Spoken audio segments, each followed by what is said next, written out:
tokratni avtomobilnosti vam predstavimo prvega električnega Audija, pa tudi Kia Ceed, ta je nehala prepisovati od Golfa, futuristično dogajanje na salonu gospodarskih vozil v Hanovru pa smo si popestrili z vožnjo 40-tonskega tovornjaka po bodočem berlinskem letališču. V vožnji skozi tunele na predmejo pa smo uživali v vročem Mustangu. Pozdravljeni v avtomobilnosti. V pretekli oddaji smo vam pokazali popolnoma elektrificiranega Mercedesa. In na njegovi svetovni predstavitvi smo spoznali tudi to, na kakšen način bo ta stara uveljavljena avtomobilska znamka prodajala električno zgodbo. No, tokrat se selimo v San Francisco, kjer je bila svetovna premiera novega Audija e-trona. Tudi povsem električen avto, ki Audi s tem na nek način vstopa v ta električni boj starih znamk. Ampak kaj še bolj zanimivo je, da v preteklosti so se te znamke borile, katera je najlepša, katera je najbolj športna, katera ima najlepši zvok, zdaj pa bo vse skupaj malo drugače. Ali pa tudi ne. Mogoče prav na projektu starih avtomobilskih znamk, uveljavljenih in ne tistih recimo novih Tesel in ostalih, lahko vidimo, kako novo še ni čisto novo in staro še ni čisto odšlo. Mercedes pri promociji svojega električnega avtomobila stavi predvsem na celotno rešitev, na celotno mobilnostni paket, ki ga bo ponujal, ne samo električni avto. Medtem ko Audi stavi na svoje temelje, prednosti v tehniki, stavili so na predstavitvi, so nam predvsem hoteli povedati, da bodo tudi v električnem avtomobilu prednost v tehniki postavili na najvišjo raven. No, zanimivo bo tudi to, kako se bodo te stare avtomobilske znamke lotile oglaševanja. Če smo se česa naučili pri Tesli, ki je na nek način avtomobilski startup, je to, da vse gradijo na svojem ustanovitelju Elonu Musku. In na kultu osebnosti, kot recimo pri iPhone-ih. No, kult osebnosti pa pri teh starih znamkah na nek način ni več tisto, na kar bi ciljali. Ne, osebnosti so že mrtve. Se bodo lotili nekega drugega oglaševanja. Se pravi, bodo to jumbo plakati, televizija, ampak vprašanje, če je to tista publika, ki je tako zelo zainteresirana za elektriko. Pojdimo pogledati v San Francisco.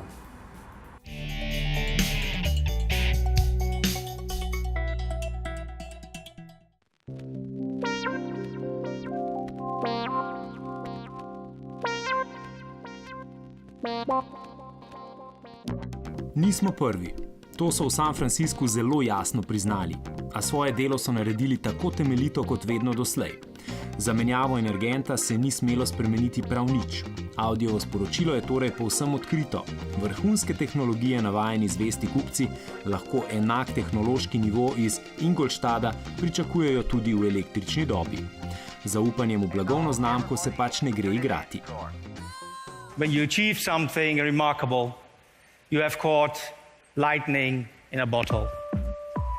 The collective power of our designers, our engineers, our dealers and our customers and have created something special.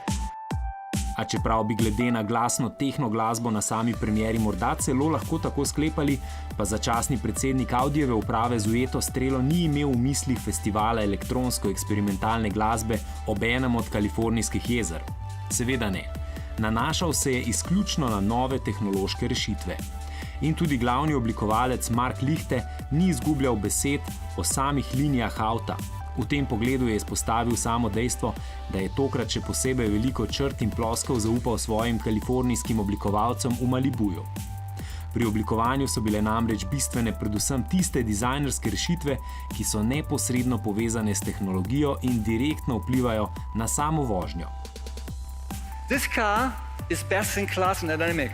And aerodynamics is important because it will extend the range. But there's something even more important. Imagine that there's no noise anymore from the engine.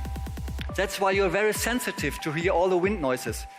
Because of this aerodynamic, it's even up to high speed levels almost quiet. It's a complete new driving experience.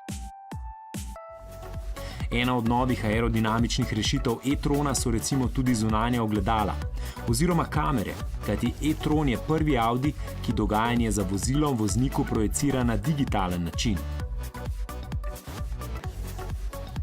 E-tron je sicer zasnovan tako, da ima v dnu paket 36 baterijskih modulov, skupne mase 699 kg in kapacitete za okoli 400 km. Več ali manj, koliko več oziroma koliko manj pa je pri e-tronu še posebej močno odvisno od voznika. Kajti ena glavnih prednosti e-trona je močno nadpovprečna rekuperacija energije ob zaviranju in spustih. Voznik pa to lahko uravnava tudi tako, kot smo vam na primeru Nissana Leafa že predstavili v praksi, zgolj z desno stopalko.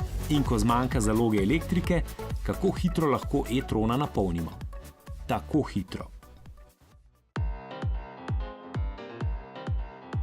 Seveda bi bil glede na električni pogon lahko e-tron oblikovan tudi drugače. Nos vozila bi bil verjetno lahko tudi krajši in predvidevamo, da bi pod motornim pokrovom lahko našli prostor še za večje odlagališče. A čemu?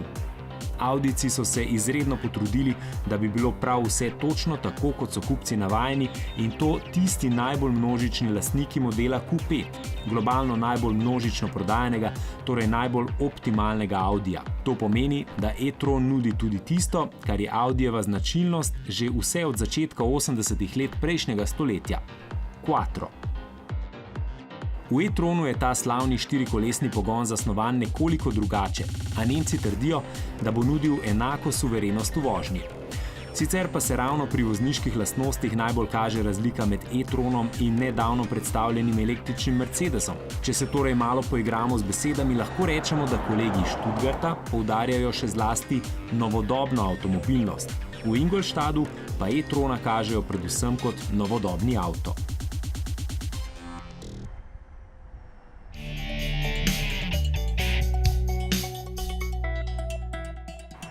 V prejšnji oddaji smo spoznali novega Forda Focusa, ki v zadnji generaciji postavlja nove standarde, kar se tiče vozne dinamike, varnosti in udobja. No, danes bomo v tako imenovanem golfovem razredu spoznali sošolca Kio Ceed, ki je bila poznana po nizkocenovnih vstopnih modelih in seveda 7-letni garanciji, no tokrat pa se v novem šolskem letu loteva težkih predmetov varnosti, udobja in vozne dinamike po svoje, ne bo več prepisovala od sošolcev. Pri Volkswagenu radi rečejo, da če bi se morali odločiti in v ponudbi imeti samo en model, bi bil to Golf. No, pri Kii bi bil to Ceed, najbolj evropska Kia. Ampak Golfa ne izpostavljamo kar po naključju. Everyone has Golf in their minds, no? Golf is the market leader. It's the segment of Golf when people are not able to explain which car are we talking about. And it's a brand by itself, no? It's a brand that is, I would say, at the same level probably as the Volkswagen brand. Seveda, želja je povsem jasna, torej biti na vrhu tam, kjer smo nekoč že bili, zato bi pa potrebovali prehiteti Astro, Megana in Golfa. Ambiciozna želja je vsekakor precej realna. Tega se pri Kii dobro zavedajo, v širši poslovni perspektivi pa zadeve izgledajo tako. Na evropskem trgu predstavlja C-razred, torej Ceedov razred, kar 22% prodaje, torej lahko rečemo vsak 5. avto v Evropi je prodan v tem razredu. A ta Golfov oziroma Ceedov segment je bil deležen korenitih sprememb. The SUV trend keeps on growing. They are almost 50% of the C segment somehow, and we have seen these more emotional body types disappearing a little bit. We still believe there's a market for 5-door and wagons. The 5-door is becoming more sporty, is lower, is wider, so somehow you have more sportiness on the 5-door that we had in the 3-door, the Pro Ceed. Športnost pa se ne kaže zgolj v obliki, ki seveda povzema elemente slovitega Stingerja. Še večji poudarek so v Nemčiji dali voznim lastnostim, na dolgi rok bodo te spremembe imele še posebej veliko težo. We use a broader number of competitors. We had Audi, we had Focus, but one thing that we did different is really to set ourselves a target of comparing ourselves also against ourselves. And what we are aiming is that in the future, after we have done this in several cars, in 7 generations of products, that, you know, specialized press are able to drive and say, okay, this car drives like a Kia. In the past, we were always fast follower, but to be different to others, you have to create your own character. We had a much faster steering gear, so the front axle response is much faster, but in the same time we had to improve and modify the rear axle as well, because the rear axle has to follow the front axle. If the front axle is quick and the rear axle is slow, you get a what we call two-step response, yeah, and is not linear and not harmonic. So we had to modify also the rear axle. And in this case, we especially modified what is called elastokinematics. Yeah? Elastokinematics describes how the wheel moves in this way under forces. And we changed from the originally roll steer, that means the car is rolling and then the rear wheel is moving like that, to lateral compliance steer. That means as soon as you start cornering, there comes some lateral force to the wheel and this already turns in. And this is a much faster response and correlates much better with the quick front axle. Po prvih kilometrih lahko Kiine težnje že pohvalimo. Prav tako tudi bogato opremljenost z asistenčnimi sistemi. Ceed ponuja drugo stopnjo avtonomne vožnje, zanimivo pa bo gledati kratkoročni razvoj družine Ceed. Sveža novica je ProCeed, po novem kot Shooting Brake, a tekmeci tega kupe karavana so večinoma neke druge karoserijske oblike.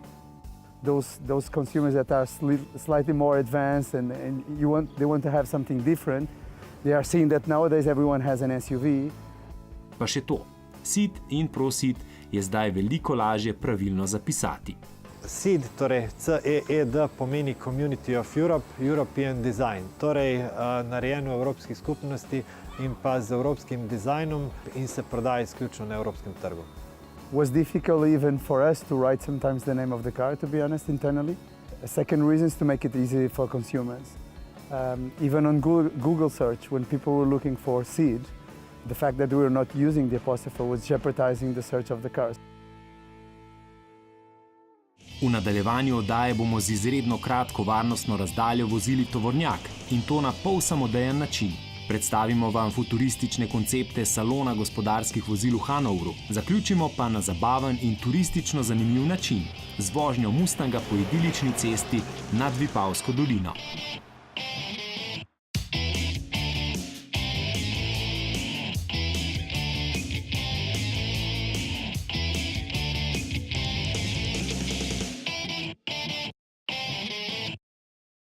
Električni avtomobili so zagotovo en velik del prihodnosti, ampak vsa ta fama, ki nastaja okrog njih, se včasih zdi malo nepotrebna, vsaj v primerjavi z vsemi tovornjaki in avtobusi, še posebej tistimi v mestnem središču.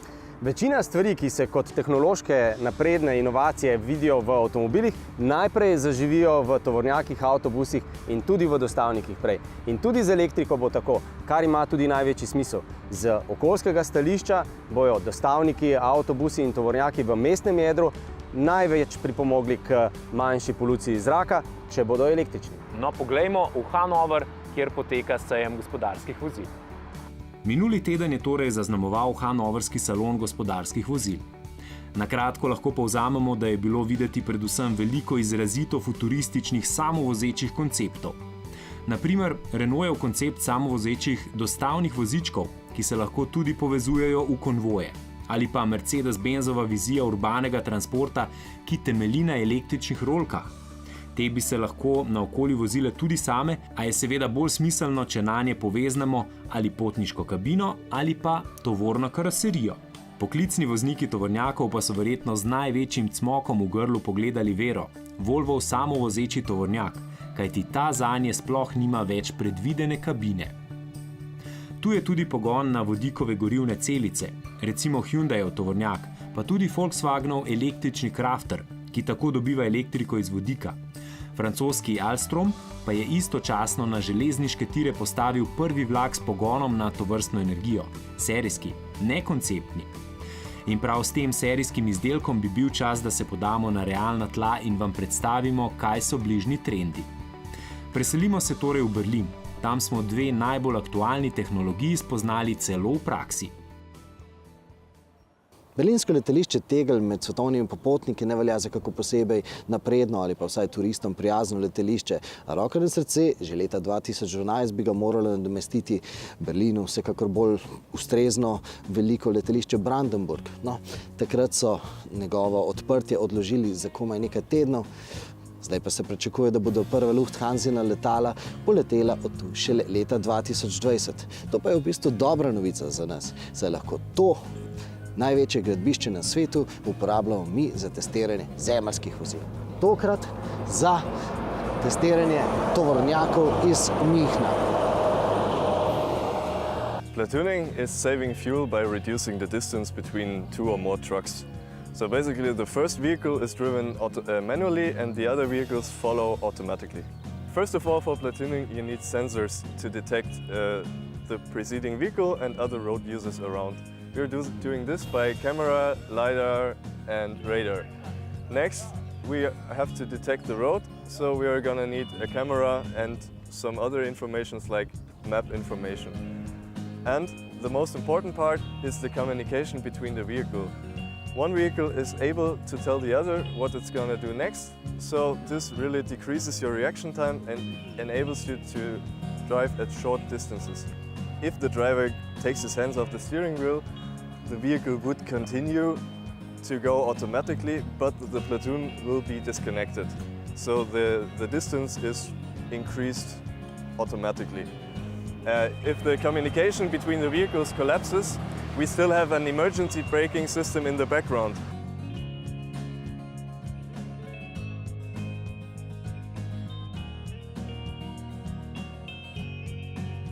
Danes sem torej tovornjak vozil tudi sam in prepričan sem, da bom s tem pri mojih dveh sinovih požel kar precej navdušenja. Tovornjakarstvo današnje dobe je nekaj povsem druga, kot je bilo nekoč, ko so bili šoferji svobodni. Danes so vozniki tovornjakov del strogo nadzorovane mašinerije. In lahko smo prepričani, da bo konvojska vožnja močno vplivala na samo tovornjakarstvo. One big part of our project is to study the impact of platooning systems and automation onto the driver. How their profession may change by the availability of platooning and automated driving. How their requirements will change, what training programs they maybe need in the future, and of course how even their image and identity as truck drivers will change.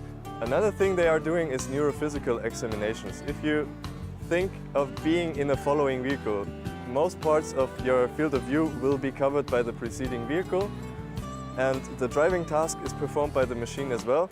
So if they start to get weary or bored or start looking around somewhere they're not supposed to, we're going to see that, and as all the data are linked to specific driving situations, we can improve our system that way. Drugi močan trend v transportnem poslu je uvedba električnih pogonov. To run an electric vehicle within your fleet, that's not too complicated. But what if it's 10, 50 or even 200 electric vehicles? It has quite an effect on the cost of electricity when you are charging and in which amount you are charging. And to avoid so-called peaks, we then come up with a charging management for the entire fleet that allows them to do this in the most cost-efficient way. Imagine you have a fleet with 200 trucks in your depot. Of course, you do not have to charge them all in the same hour. So to charge such a truck takes about an hour and a half to 2 hours if you charge them with 150 kilowatts. And you charge them after another in groups. And so throughout the entire time of the night you charge the entire fleet. In addition to that, we are investigating large energy capacitors where we put a lot of batteries in a container and fill this throughout the day with electric energy and take that in addition to actually charge the trucks at night. Toda pri teh zelenih tovornjakih sploh ne gre samo za prijaznost okolju, ampak tudi za nove poslovne prednosti. We are actually looking for customers where the e-truck can really play out its advantages because it's locally emission-free and it's very silent. So different from operation with diesel trucks, you can run these already early in the morning, let's say at 4 o'clock. And at 4 o'clock the streets are empty. So they can deliver and they're even out of the city before the rush hour starts. And that will give our customers a big commercial advantage, but also for the cities it will be a good step forward because a lot of deliveries and trucks are already out before the rush hour starts. Another major thing is that e-trucks are locally emission-free. No emissions directly from the vehicle, so you can drive with them even into industrial buildings and deliver the goods right to where they are needed, for example on a production line. You do not have to leave them outside and then bring them with a forklift into the production. In this way, you save a transportation step. If, as a logistic company, you think about these opportunities and you think them further, you come to the point where even though electric trucks today are, of course, more expensive, out of the transportation concept, you can generate for yourself a true competitive advantage.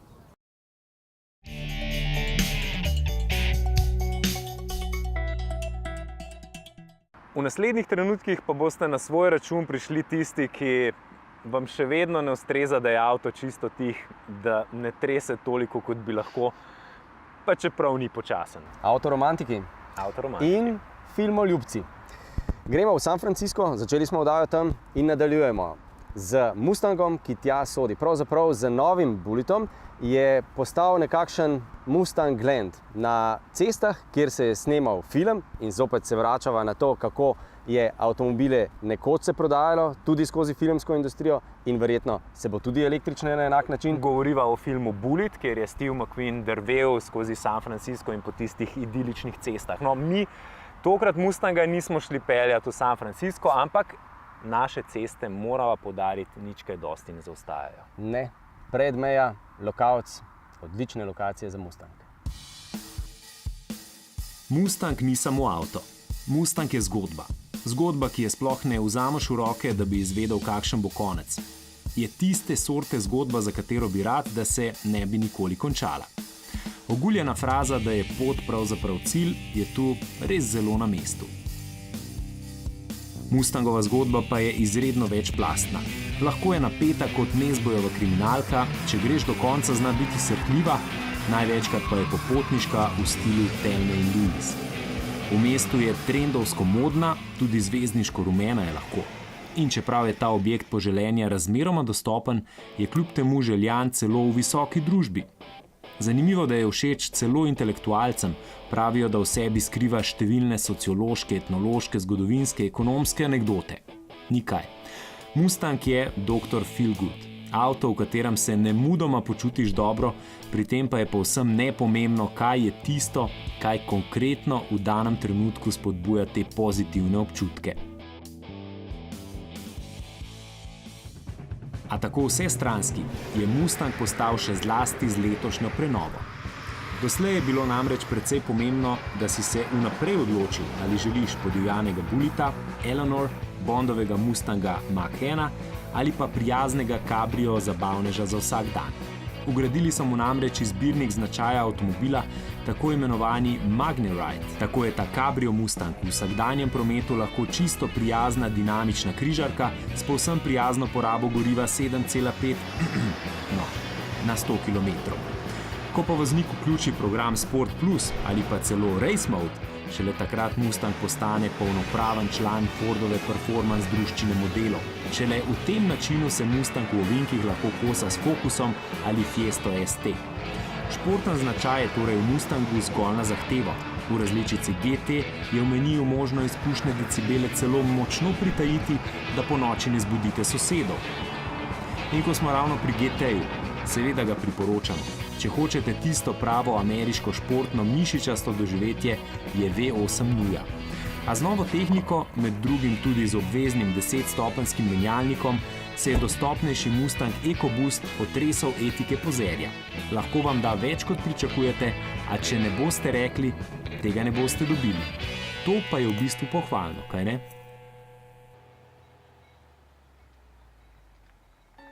Andrej, a veš, da recimo strokovnjaki trdijo, da v prihodnosti ne bomo več kupovali avtomobilov glede na to, kako se bodo vozili, ampak morda celo na to, koliko podatkov nam bo avto ponudil oziroma bomo dobili skupaj z avtomobilom v nekem oblaku.